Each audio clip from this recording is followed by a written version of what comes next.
Hi everyone, and welcome to my channel, Exposing the Narcissist.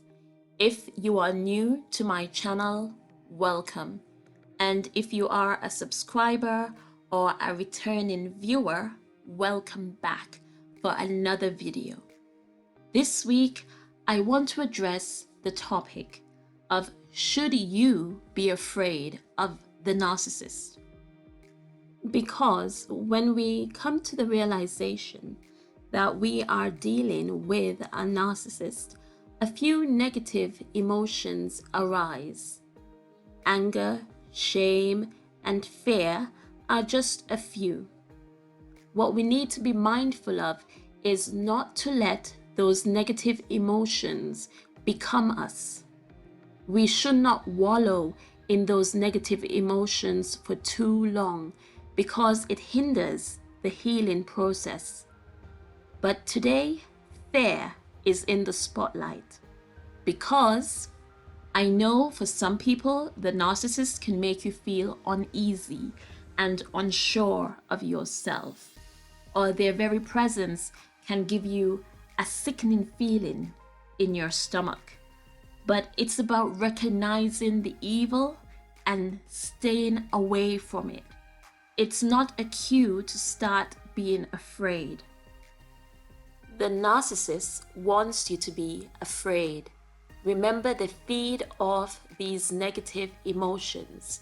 Your fear of them makes them stronger. Fear is a very powerful emotion that can affect the way we see life and impact the decisions that we make. On our journey of learning about narcissism and healing from narcissistic abuse, this is an emotion that may rise within us from time to time, but it's important that we do not allow it to take over when it comes to dealing with the narcissist in our lives. Neither should we allow it to stagnate the healing process. Instead of fear, what we need is courage and wisdom when it comes to dealing and responding to narcissists. Because narcissists want you to respect and fear them. If you admire them, you make them significant. If you fear them, you make them significant. You don't want to make them significant. You do not want to give them that power. If you are afraid of someone, it means you've handed over your power to them. The narcissist loves when you walk on eggshells around them. They want you to live in fear of what they might do next. They want you to be fearful and paranoid like they are. Narcissists think they are above you and that you should submit to them and recognize their superiority. When they manage to deceive you or manipulate you, to them it's confirmation of their greatness and strength. The narcissist also sees your innocency and fair play of genuine kindness as a weakness that they will exploit at any given opportunity. Because of their predatory mindset, no one is safe from the narcissist. They use smear campaigns and flying monkeys to intimidate and scare you into a corner of hopelessness. And for those who are in a relationship with a narcissist who is physically abusive, they can end up crippled with fear. Even though it's obvious that they need to get away, they need to tell the authorities, or they need to reach out to a charity who can assist with domestic abuse. Sometimes they don't because of fear. The narcissist knows they can paralyze you mentally and spiritually with fear. Their tactic is one of applying pressure from all angles in order to break you. And they do this because Narcissists are evil. Narcissists are dangerous.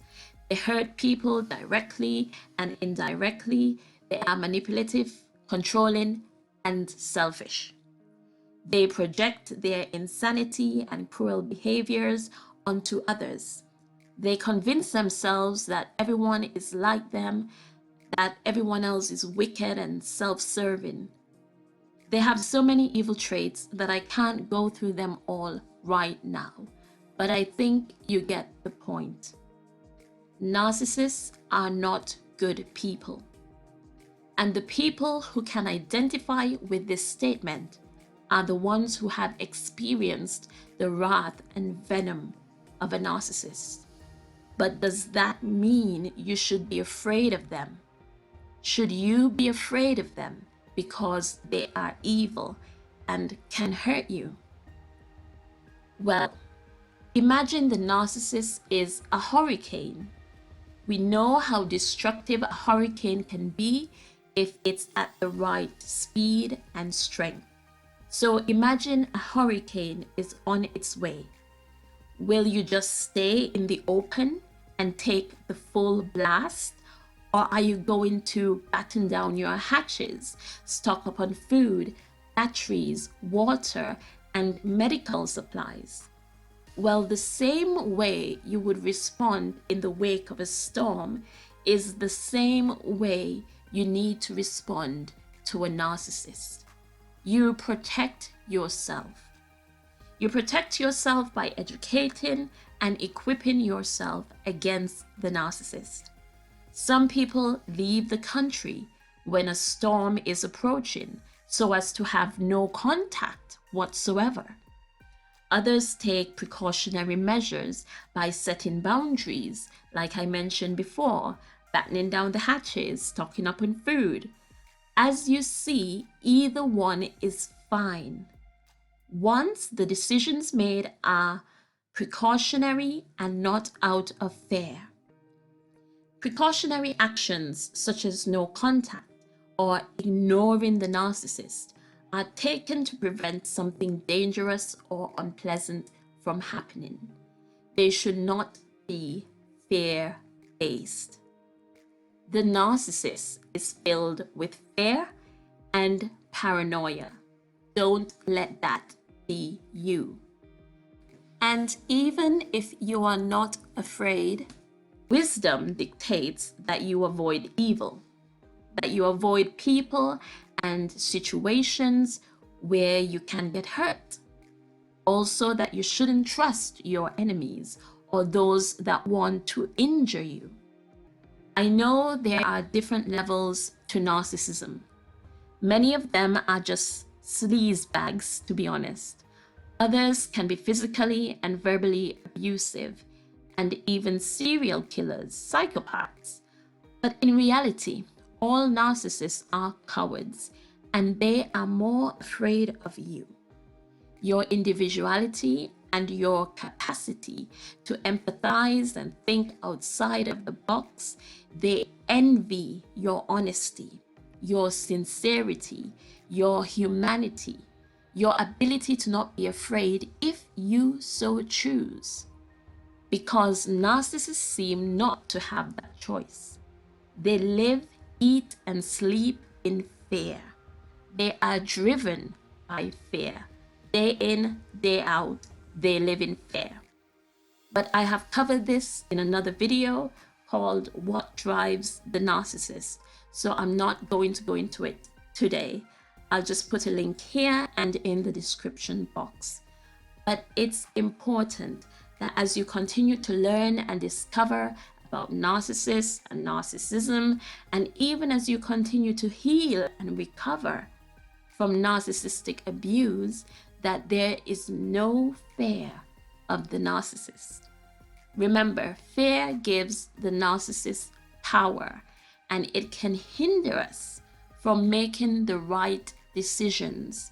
It can make us irrational. Fear brings paranoia, but courage eradicates them both. And when a narcissist realizes that you are not afraid or care whether they give you the silent treatment, start a smear campaign, or surround you with flying monkeys, it angers and confounds them. When it comes to dealing with the narcissist, we need to be clear in our minds of the desired outcome that we want. We need to operate efficiently and calmly. Letting go of all negative emotions associated with the narcissist is very important. It breaks their hold on you and the wounds begin to heal, making it possible for you to develop the strength and courage that you need to truly move on and be happy once more. Also, let your actions be the result of more positive emotions such as hope, love, and contentment. And remember, you not only need to be brave and have no fear of the narcissist, but it's important that you are wise in your dealings with the narcissist. I look forward to hearing your thoughts about today's topic, so please leave a comment in the comment section. I will see you there. Thanks for watching. Did you enjoy this video? If so, please be sure to like and share it. And if you haven't subscribed to my channel, please do so now. Thank you. Until next time, peace and blessings.